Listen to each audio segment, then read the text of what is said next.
साल 1993 में हुए मुंबई ब्लास्ट्स ने पूरे देश को गहरे सदमे में डाल दिया था, जिसमें करीब 300 से ज्यादा मासूम लोगों की जान गई थी। इस भयानक टेरर अटैक का मास्टरमाइंड कोई और नहीं बल्कि दाऊद इब्राहिम था, जो वारदात के बाद भारत की पहुंच से बहुत दूर जा चुका था। अंतर्राष्ट्रीय स्तर पर उस पर लगातार दबाव बन रहा था और यूएन के साथ साथ यूनाइटेड स्टेट्स ने भी उसे ग्लोबल टेररिस्ट घोषित कर दिया था। उस पर $25 मिलियन का इनाम रखा गया था और उसका अपने बिल से बाहर निकलना बहुत मुश्किल हो गया था। एक समय था जब दाऊद इब्राहिम और छोटा राजन एक ही सिक्के के दो पहलू हुआ करते थे। दोनों ने मिलकर मुंबई अंडरवर्ल्ड पर राज किया था, लेकिन 1993 के ब्लास्ट्स के बाद दोनों के बीच एक बहुत बड़ी दरार आ गई, क्योंकि राजन ने इस हमले का कड़ा विरोध किया था और पूरा गैंग सांप्रदायिक आधार पर बंट गया था। उसके बाद से दोनों एक दूसरे के खून के प्यासे हो गए थे। दाऊद ने राजन को मारने के लिए कई हिट स्क्वाड्स भेजे, जिसमें साल 2000 का बैंकॉक अटैक सबसे खतरनाक था, जहां राजन बाल बाल बचा था। इस दुश्मनी की जड़ें बहुत गहरी थीं। साल 1988 में जब राजन दाऊद के साथ था, तब उसने दाऊद के दुश्मन अशोक जोशी को पनवेल में AK-47 से भून डाला था। अब वही राजन दाऊद का सबसे बड़ा दुश्मन बन चुका था। समय बीतता गया और साल 2005 की शुरुआत में एक खबर इंटेलिजेंस एजेंसीज के पास पहुंची, जिसने सुरक्षा महकमे में हलचल मचा दी। दाऊद इब्राहिम की बेटी महरुख की शादी पाकिस्तानी क्रिकेटर जावेद मियांदाद के बेटे जुनैद के साथ तय हो गई थी। यह कोई आम शादी नहीं थी, बल्कि अंडरवर्ल्ड और इंटरनेशनल ग्लैमर का एक बहुत बड़ा मिलन था। जुनैद उस समय ऑक्सफोर्ड यूनिवर्सिटी में बिजनेस एडमिनिस्ट्रेशन की पढ़ाई कर रहा था और महरुख भी लंदन में पढ़ रही थी। जब जनवरी 2005 में यह खबर मीडिया में लीक हुई, तो जावेद मियांदाद ने बहुत गुस्सा किया और प्राइवेसी की दुहाई दी। लेकिन जून 2005 में उसने खुद इस खबर को कंफर्म किया और कहा कि शादियां तो ऊपर वाले की मर्जी से होती हैं। इंटेलिजेंस एजेंसीज को पता चला कि 9 जुलाई को मक्का में निकाह होना तय हुआ है और 23 जुलाई 2005 को दुबई के ग्रैंड हयात होटल में एक बहुत बड़ी वेडिंग रिसेप्शन पार्टी रखी गई है। इस खबर ने भारत के सिक्योरिटी एस्टैब्लिशमेंट को एक नई उम्मीद दी। आईबी को लगा कि यह एक गोल्डन अपॉर्चुनिटी है। दाऊद अपनी बेटी की शादी के जश्न में शामिल होने के लिए दुबई जरूर आएगा। यह वह पल था जिसका इंतजार इंडियन इंटेलिजेंस सालों से कर रही थी, क्योंकि यह बहुत कम होता था कि उन्हें दाऊद की एग्जैक्ट लोकेशन और समय का पहले से इतना सटीक पता हो। भारत सरकार के लिए यह एक ऐसा मौका था जिसे वह किसी भी कीमत पर हाथ से जाने नहीं देना चाहती थी। इस पूरे ऑपरेशन को लीड करने की जिम्मेदारी एक ऐसे इंसान के इर्द गिर्द घूम रही थी, जिनका नाम ही दुश्मनों के मन में खौफ पैदा करने के लिए काफी था। वह थे अजीत डोभाल, जो जनवरी 2005 में डायरेक्टर ऑफ इंटेलिजेंस ब्यूरो के पद से रिटायर हो चुके थे। रिटायरमेंट के बावजूद देश की सुरक्षा के लिए उनका जुनून रत्ती भर भी कम नहीं हुआ था। डोभाल का दिमाग शतरंज के एक शातिर खिलाड़ी की तरह चल रहा था। उन्हें पता था कि इस बार चूकने का कोई स्कोप नहीं है। दुबई में एक इंटरनेशनल अमेरिकन ब्रांड वाले होटल के अंदर दाऊद को टारगेट करना कोई आसान काम नहीं था। यूएस कॉन्सुलेट ने भी इस बात पर गहरी आपत्ति जताई थी कि एक अमेरिकन ब्रांड आतंकवादी की शादी कैसे होस्ट कर सकता है, और उन्होंने डिप्लोमेटिक डिमार्च इशू करने की मांग की थी। इन सब के बीच भारतीय इंटेलिजेंस एजेंसीज को एक ऐसे मास्टर स्ट्रोक की जरूरत थी जिस पर किसी को शक भी ना हो और भारत सरकार का नाम भी कहीं बीच में ना आए। यहीं से इस कोवर्ट ऑपरेशन की नींव रखी गई, जिसे सुरक्षा हलकों में ऑपरेशन दाऊद का नाम दिया गया। इस पूरे ऑपरेशन की कुछ खास बातें थीं जिन्हें बहुत ही सीक्रेट रखा गया था। ऑपरेशन दाऊद का प्राइमरी टारगेट दाऊद इब्राहिम का दुबई रिसेप्शन में असैसिनेशन था। इस प्लान के लीड स्ट्रेटेजिस्ट पूर्व आईबी डायरेक्टर अजीत डोभाल थे। एग्जीक्यूशन टीम के लिए छोटा राजन गैंग के शार्प शूटर्स को चुना गया था। गवर्नमेंट पॉलिसी का मुख्य उद्देश्य इस पूरे मामले में फुल डिनायबिलिटी मेंटेन करना था, ताकि भारत सरकार का नाम कहीं भी ना आए। इस खतरनाक मिशन का की मोटिवेशन 1993 ब्लास्ट्स का बदला लेना और बैंकॉक अटैक का काउंटर करना था। इस ऑपरेशन की सबसे बड़ी चुनौती यह थी कि बिल्ली के गले में घंटी कौन बांधेगा। इंडियन गवर्नमेंट इस ऑपरेशन में फुल डिनायबिलिटी चाहती थी।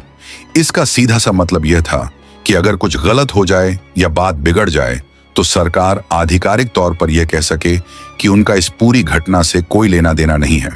इसलिए किसी भी ऑफिशियल कमांडो या गवर्नमेंट एजेंट को इस काम के लिए दुबई नहीं भेजा जा सकता था। ऐसे में अजीत डोभाल ने एक बहुत ही खतरनाक लेकिन कारगर रास्ता चुना। उन्होंने उस मशहूर भारतीय कहावत को सच कर दिखाया कि दुश्मन का दुश्मन हमारा दोस्त होता है। डोभाल ने सीधा छोटा राजन से संपर्क साधा और उसे इस सीक्रेट मिशन के लिए राजी कर लिया। राजन के लिए भी यह सोने पे सुहागा वाली बात थी, क्योंकि वह खुद दाऊद को रास्ते से हटाने के मौके ढूंढ रहा था और अपने ऊपर हुए बैंकॉक अटैक का बदला लेना चाहता था। राजन ने अपने दो सबसे भरोसेमंद और खतरनाक शार्प शूटर्स को इस काम के लिए चुना। उनके नाम थे विक्की मल्होत्रा और फरीद तनाशा। ये दोनों राजन गैंग के टॉप लेवल के शूटर्स थे और दाऊद के कई करीबियों को पहले भी ठिकाने लगा चुके थे। विक्की मल्होत्रा और फरीद तनाशा को इस हाई प्रोफाइल असैसिनेशन प्लॉट के लिए विशेष रूप से तैयार किया जाने लगा। उन्हें सीक्रेट ट्रेनिंग दी गई और दुबई पहुंचने के लिए फेक ट्रैवल डॉक्यूमेंट्स और हवाई टिकट भी मुहैया कराए गए। योजना बिल्कुल साफ थी। ग्रैंड हयात होटल के रिसेप्शन में जैसे ही दाऊद इब्राहिम कदम रखेगा, ये दोनों शूटर्स अपना काम तमाम कर देंगे।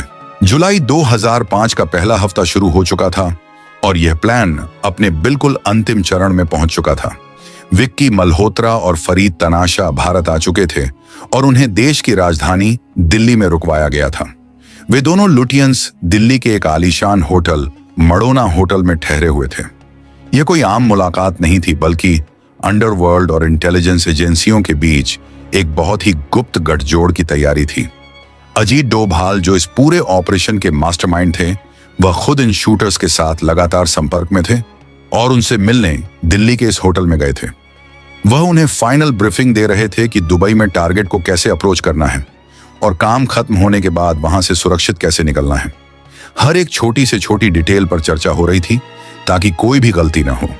डोभाल अपने दशकों के खुफिया अनुभव का पूरा इस्तेमाल कर रहे थे ताकि ऑपरेशन में कोई भी लूप होल न बचे। यह भारतीय इंटेलिजेंस के इतिहास का सबसे साहसिक और बोल्ड कदम माना जा रहा था।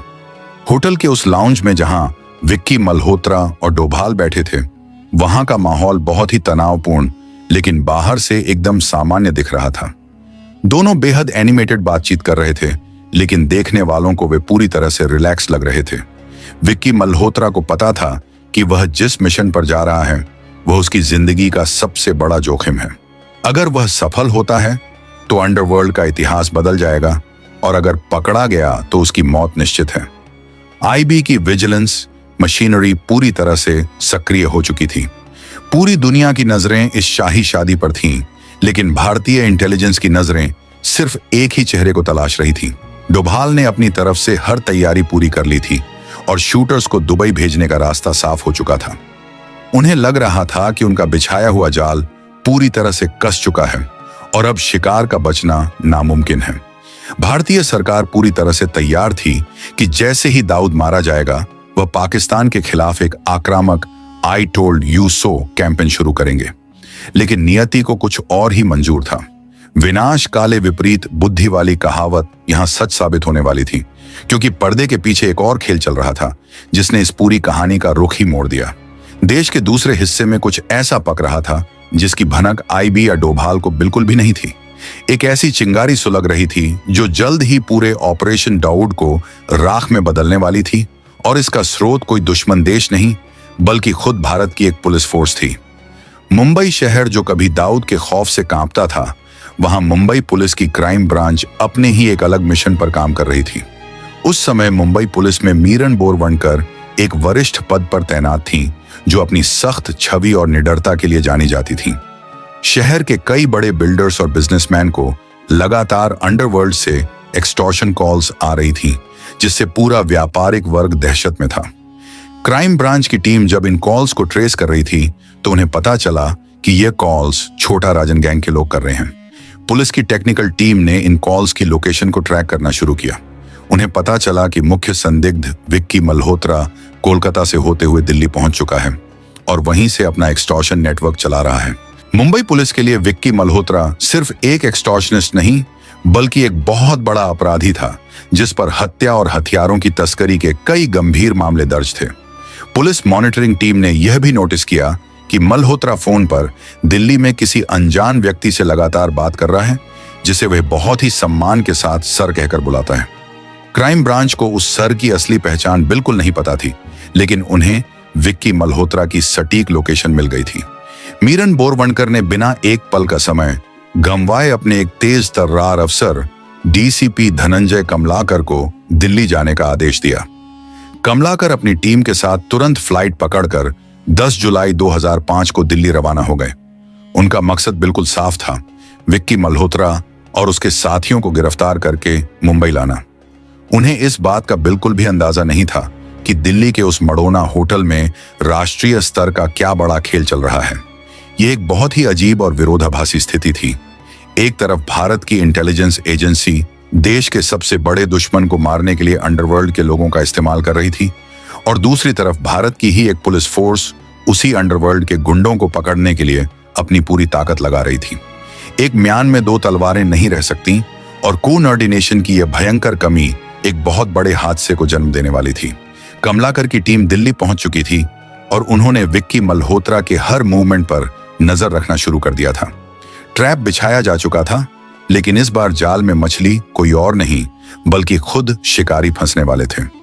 आईबी और मुंबई पुलिस दोनों ही अपने अपने टारगेट के पीछे थे, लेकिन दोनों को एक दूसरे के प्लान्स की बिल्कुल भी खबर नहीं थी। यह जानकारी का गैप एक ऐतिहासिक भूल में बदलने वाला था। दिन था 11 जुलाई 2005। दिल्ली का सेंट्रल इलाका सुबह की गहमागहमी से भरा हुआ था। सुबह के करीब 10 बज रहे थे जब विक्की मल्होत्रा मडोना होटल से बाहर निकला और उसने एक टैक्सी ली। मुंबई पुलिस की टीम जो पहले से ही वहां घात लगाए बैठी थी, उन्होंने तुरंत उस टैक्सी का पीछा करना शुरू कर दिया। गाड़ी जब पंचशील मार्ग पर जाकर रुकी तो कमलाकर की टीम ने फुर्ती दिखाते हुए गाड़ी को चारों तरफ से घेर लिया। पुलिस के जवान तुरंत अपनी बंदूकें ताने गाड़ी की तरफ दौड़े और उन्होंने विक्की मल्होत्रा को धर दबोचा। लेकिन जब मुंबई पुलिस के अफसरों ने गाड़ी के अंदर झांका तो उनके पैरों तले जमीन खिसक गई। गाड़ी में विक्की मल्होत्रा के साथ जो शख्स बैठा था, उसे देखकर पुलिस वाले पूरी तरह से सन्न रह गए। वह कोई और नहीं बल्कि पूर्व आईबी डायरेक्टर अजीत डोभाल थे। डोभाल भी इस अचानक हुए पुलिस रेड से पूरी तरह चौंक गए थे, क्योंकि उन्हें इसकी बिल्कुल भी उम्मीद नहीं थी। सड़क के बीचों बीच माहौल बहुत ही टेंस हो गया। डोभाल ने शुरुआत में पुलिस वालों की इस हरकत पर कड़ी आपत्ति जताई और उनसे उनकी पहचान पूछी। जब उन्हें पता चला कि ये मुंबई पुलिस के अफसर हैं, तो डोभाल ने अपनी असली पहचान बताई और कहा कि यह एक टॉप सीक्रेट कोवर्ट ऑपरेशन है और उन्हें तुरंत विक्की मल्होत्रा को छोड़ना होगा। डोभाल ने उन्हें समझाने की बहुत कोशिश की कि अगर उन्होंने मल्होत्रा को अरेस्ट कर लिया तो सालों की मेहनत पर पानी फिर जाएगा और दाऊद इब्राहिम हमेशा के लिए उनके हाथों से बच निकलेगा। लेकिन मुंबई पुलिस के अफसर अपनी ड्यूटी से बंधे हुए थे। उन्होंने साफ कह दिया कि उनके पास अरेस्ट वारंट है और वे अपने सीनियर्स के स्पष्ट आदेश के बिना इस क्रिमिनल को नहीं छोड़ सकते। बात इतनी ज्यादा बिगड़ गई कि डोभाल ने सीधे मुंबई पुलिस की वरिष्ठ अधिकारी मीरन बोरवणकर को फोन मिला दिया। फोन कॉल पर दोनों के बीच बहुत ही तीखी और गर्मागर्म बहस हुई। डोभाल ने बोरवणकर से कहा कि वह अपने अफसरों को पीछे हटने का ऑर्डर दें, क्योंकि यह एक नेशनल सिक्योरिटी से जुड़ा कोवर्ट ऑपरेशन है। लेकिन बोरवणकर टस से मस नहीं हुई। उन्होंने साफ इनकार कर दिया। गुस्से में आकर डोभाल ने बोरवणकर को फोन पर ही धमकी देते हुए कहा, I will teach you a lesson. Borwankar भी पीछे हटने वालों में से नहीं थी और उन्होंने तुरंत जवाब दिया, I will teach you a lesson. घर का भेदी लंका ढाए वाली स्थिति पैदा हो गई थी। डोभाल के तमाम प्रयासों और दबाव के बावजूद मुंबई पुलिस ने विक्की मल्होत्रा को नहीं छोड़ा और उसे गिरफ्तार करके उसी दिन फ्लाइट से मुंबई ले आए। डोभाल को मजबूरन पीछे हटना पड़ा और वह बेबस होकर अपने सबसे बड़े प्लान को बर्बाद होते हुए देखते रहे। इस हाई वोल्टेज ड्रामे के अगले ही दिन 12 जुलाई 2005 को फरीद तनाशा को भी दिल्ली से गिरफ्तार कर लिया गया और उसे भी मुंबई लाया गया। इन दो गिरफ्तारियों ने पूरे ऑपरेशन दाऊद को हमेशा के लिए मिट्टी में मिला दिया। डोभाल का वह मास्टर प्लान जो दाऊद को हमेशा के लिए खत्म कर सकता था, वह मुंबई पुलिस की एक कार्यवाही की वजह से बुरी तरह फ्लॉप हो गया। जो शार्प शूटर्स कुछ ही दिनों में दुबई जाकर दाऊद का काम तमाम करने वाले थे, वह अब मुंबई की जेल की सलाखों के पीछे थे। ये खबर मीडिया में आग की तरह फैल गई और हर तरफ बवाल मच गया।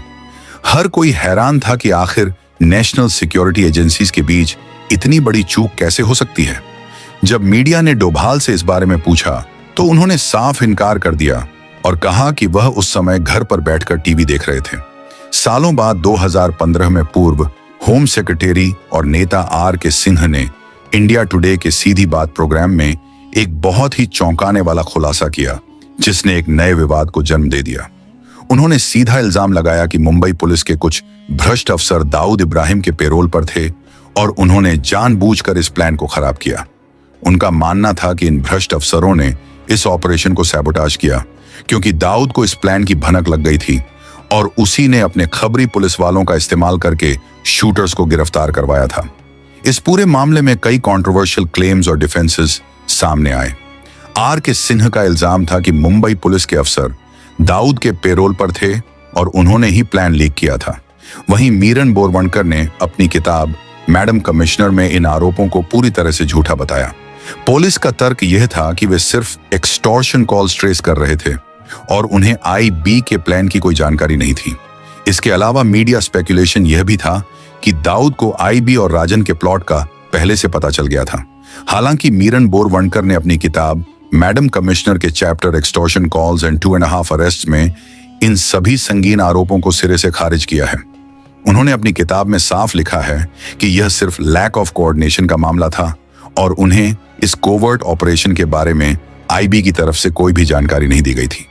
उनका कहना था कि मुंबई पुलिस ने बहुत ही प्रोफेशनल तरीके से काम किया था और विक्की मल्होत्रा एक वांटेड क्रिमिनल था जो शहर के लोगों से एक्सटॉर्शन कर रहा था, इसलिए उसे पकड़ना उनकी कानूनी ड्यूटी थी। सच जो भी हो, लेकिन इस पूरी घटना को इंडियन इंटेलिजेंस के इतिहास का सबसे काला अध्याय माना जाता है। दाऊद इब्राहिम 23 जुलाई 2005 को दुबई के ग्रैंड हयात में अपनी बेटी के रिसेप्शन में शामिल हुआ या नहीं, यह आज भी एक बहुत बड़ा रहस्य बना हुआ है। लेकिन एक बात पूरी तरह से तय है कि अगर उस दिन मुंबई पुलिस की वह टीम दिल्ली नहीं पहुंचती तो शायद आज अंडरवर्ल्ड का इतिहास कुछ और ही होता। वो मौका हाथों से रेत की तरह फिसल गया और दाऊद एक बार फिर मौत को चकमा देकर बच निकला। तो यह थी उस मास्टर प्लान की पूरी कहानी जो सफलता के बेहद करीब पहुंचकर भी नाकामयाब हो गया। इंटेलिजेंस एजेंसीज के बीच तालमेल की कमी हो या फिर वर्दी में छुपे गद्दारों की कोई गहरी साजिश, इस सच पर से पर्दा आज तक पूरी तरह से नहीं उठ पाया है। यह विश्लेषण इस सवाल को खुला छोड़ देता है कि क्या वाकई मुंबई पुलिस ने अनजाने में अपनी ड्यूटी करते हुए यह गलती की थी या फिर यह सब एक सोची समझी साजिश का हिस्सा था जिसने भारत के सबसे बड़े दुश्मन को एक बार फिर से बचा लिया।